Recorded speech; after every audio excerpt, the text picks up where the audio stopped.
இப்படிப்பட்ட பல சூழ்நிலைகள் இருக்குது. இதாலேதான் வெளியில வடக்கு மாகாண பற்றி தவறாக பேசிக் கொண்டிருக்கிறார்கள்.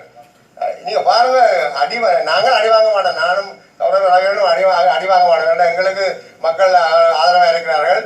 எல்லாரும் நாங்கள் உங்களோட தங்களோட கஷ்டங்களை பேசுறவர்கள் ஏற்றுக்கொள்கிறார்கள். நாங்கள் அடி வாங்க மாட்டோம் ஓரளவு. ஆனால் அடி வாங்குற சூழ்நிலை வரப்போகுது. ஏன்னா பார்த்து கொண்டிருக்க தவறு நடந்து கொண்டிருக்கிறது. பிறகு திரும்ப நான் சொல்றேன், வடமாகாணம் என்பது 5 மாவட்டம் என்பதை எல்லாரும் புரிந்து கொள்ள வேண்டும். யாராவது உங்கள் குடியேற்றத்திலே இந்த 3 மாவட்டத்துக்கும் ஏதாவது நடந்தது யாராவது சொல்லட்டும். ஒரு அங்குல இடம் பேசி இதற்கான தீர்வுகளை வேகமாக செய்ய வேண்டும். ஆனால் இப்போ ஒரு ஆளணி உருவாக்கப்பட்டிருக்கிறது. அந்த ஆளணியில உருவாக்கப்பட்டதிலே ஒரு பிழையும் இல்லை, அதிலே ஒரு பிழை இருக்கிறது. அவர்கள் சொல்றார்கள் இது இஸ்லாமிய மக்கள் என்ற குடியேறதுக்கு மட்டும்தான் என்று சொல்றதால அந்த பிரச்சனை ஏற்பட்டு கொண்டிருக்கிறது. ஆகவே தெரிவு செய்யப்பட்டவர்கள் அந்த வார்த்தை பேசக்கூடாது. சிங்கள தமிழ் இஸ்லாமிய மக்களுடைய குடியேற்ற சம்பந்தமான ஒரு பொதுவாக சொல்லிவிட்டால் இந்த பிரச்சனை வராது. அதுல உள்ள அமைச்சர் சுவாமிநாதன் எல்லாரும் சொல்றார்கள் இது இஸ்லாமிய மக்களுடைய குடியேற்று தான் சொல்லுகிறதாலே தான் இந்த பிரச்சனை ஏற்பட்டு கொண்டிருக்கிறது. ஆகவே எல்லாரும் இனவாதத்தை காக்குகிறார்கள். இல்லாட்டில் இதை ஒற்றுமை மாதிரி பேசிக்கொண்டு குழப்பிக் கொண்டிருக்கிறார்கள். இது பெரிய பெரிய பாரிய பிரச்சனையை ஏற்படுத்த போகுது. இந்த ஆண்டுகளே தீர்வு வருமென நாங்கள் நம்புகிறோம். சம்பந்தனையாகவும் நம்பிக்கையாகவும் சொல்லிக் கொண்டிருக்கிறார். ஆனால் ஒரு பக்கத்தாலே குழப்பிக் கொண்டிருக்கிறார்கள். இந்த குழப்பத்துக்கு உள்ள காரணத்தாலே இந்த தீர்வு எட்டியும் போகலாம். அப்படியா இருந்தால் 48ஆம் ஆண்டுல தொடர்ந்து இதுதான் வேலை, பேசுறது தீர்க்கிறது, இப்படியே அரசியல் நடத்தி கொண்டு போற இடம் தான் இங்கே இருக்கிறது. இதுல கொஞ்சம் மாற்றம் வேண்டும். ஏதாவது ஒரு முடிவு திடமாக எடுக்கப்பட வேண்டும். திடமாக எடுக்கப்படாவிட்டால் இதுல நாங்க இந்த சும்மா சாப்பிட்டு போய் ஒரு பிரயோசனமும் இல்லை. பிறகு இனவாதம் பேசக்கூடாது. யாரா இருந்தாலும் இனவாதம் பேசக்கூடாது. அது பெரிய பெரிய சிக்கலை ஏற்படுத்தும். ஏன்னா நாங்கள் மூண்டிய மக்களோடு வாழ்றவர்கள். யாழ்ப்பாணத்திலே அந்த பிரச்சனை குறைவாக இருக்கிறது. ஆனால் மன்னார் வவுனியா முல்லைத்தீவிலே மூண்டின மக்களும் நாங்கள் ஒற்றுமையாக வாழ வேண்டிய தேவை இருக்கிறது. ஆளுக்கால் சந்தேகம். இந்த பொருளாதார மையத்தை நீங்க பார்க்கலாம் தானே. நாங்கள் எல்லாம் வாக்களிச்சு விட்டோம். ஓமந்தையும் இல்லை, தாண்டி குலகம் இல்லை, வேறு ரெண்டதுக்கு இப்போ வந்திருக்கிறது. இது என்னென்ன மாறாண்டங்களுக்கு தெரியாது. இதுக்கு யார் பாசவர்கள் தெரியாமல் இருக்கிறது. இதுதானே உள்ள பிரச்சனைகள். ஆகவே நாங்கள் 21 பேர் வாக்களிச்சு கோடு போட்டு தான் நாங்கள் கொடுத்து விட்டோம். கோட்டுக்கே பெறுமதி இல்லாமல் போய்விட்டது.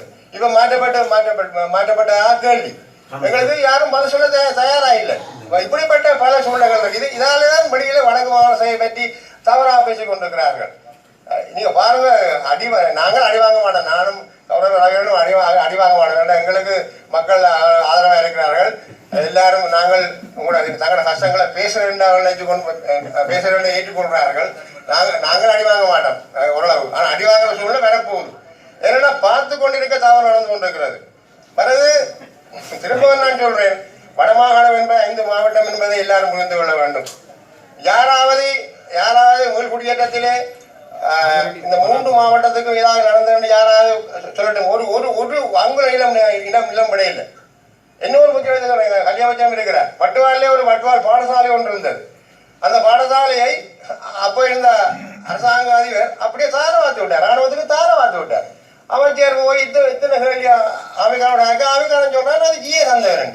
அது வடக்கு மாகாண சபையுடைய காணி. அது அரசாங்க காணி இல்லை. அது வடக்கு மாகாண சபையுடைய மாகாண சபையுடைய கல்வி அமைச்சருக்குரிய ஒரு பாடசாலை காணி. இன்றைக்கு இந்த காணியிலே தேசிய பயிற்சி இளைஞர் தேசிய பயிற்சி கல்லூரி ஆரம்பிக்கப்பட்டு அங்கே காலம் பார்த்தா 100 பேர் இருந்து லெஃப்ட் போட்டுக் கொண்டிருக்கிறார்கள் எங்கட காணியில. இது எல்லாம் எங்களால் செய்ய முடியாது இருக்கிறது. மருத்துவ உதவி பொருட்களுடன் வந்த அமெரிக்க விமானப்படையினருடன் கொழும்பிலிருந்து யாழ்ப்பாணத்திற்கு விமானத்தில் வந்தபோது அமெரிக்காவின் கொழும்புக்கான உயர்ஸ்தானிகர் அதுல் கேஷாப்பிடம் இந்த விடயத்தை தாம் கேட்டதாகவும் அதற்கு அவர் இணக்கம் தெரிவித்ததாகவும் கூறினார். பேசிய போது அவர்கள் இதிலே யாராவது 2-3 பேர் இருந்தால் அவர்களை இந்த குழாமினிடம் அனுப்ப சொல்லியும் அவர்கள் அது சம்பந்தமாக என்ன நடவடிக்கை எடுக்க முடியும் என்பதை தீர்மானிப்பார்கள் என்றும் கூறியிருக்கின்றார். ஆகவே நீங்கள் இந்த ஏற்பட்ட விடயங்களால் விஷ ஊசியால் பாதிக்கப்பட்டவர்கள் யாராவது ஒரு 4-5 பேரினுடைய பெயர்களை தர முடியும் என்றால் அவர்கள் 5 நாட்கள் இங்கு இருக்க போகின்றார்கள். இது சம்பந்தமாக அவர்களுக்கு கொடுத்து அந்த இரத்த மாதிரியை எடுத்து அவர்கள் உரிய நடவடிக்கைகள் எடுக்கக்கூடிய ஒரு சந்தர்ப்பம் அமைந்துள்ளது என்பதை உங்களுக்கு நான் தெரியப்படுத்துகின்றேன்.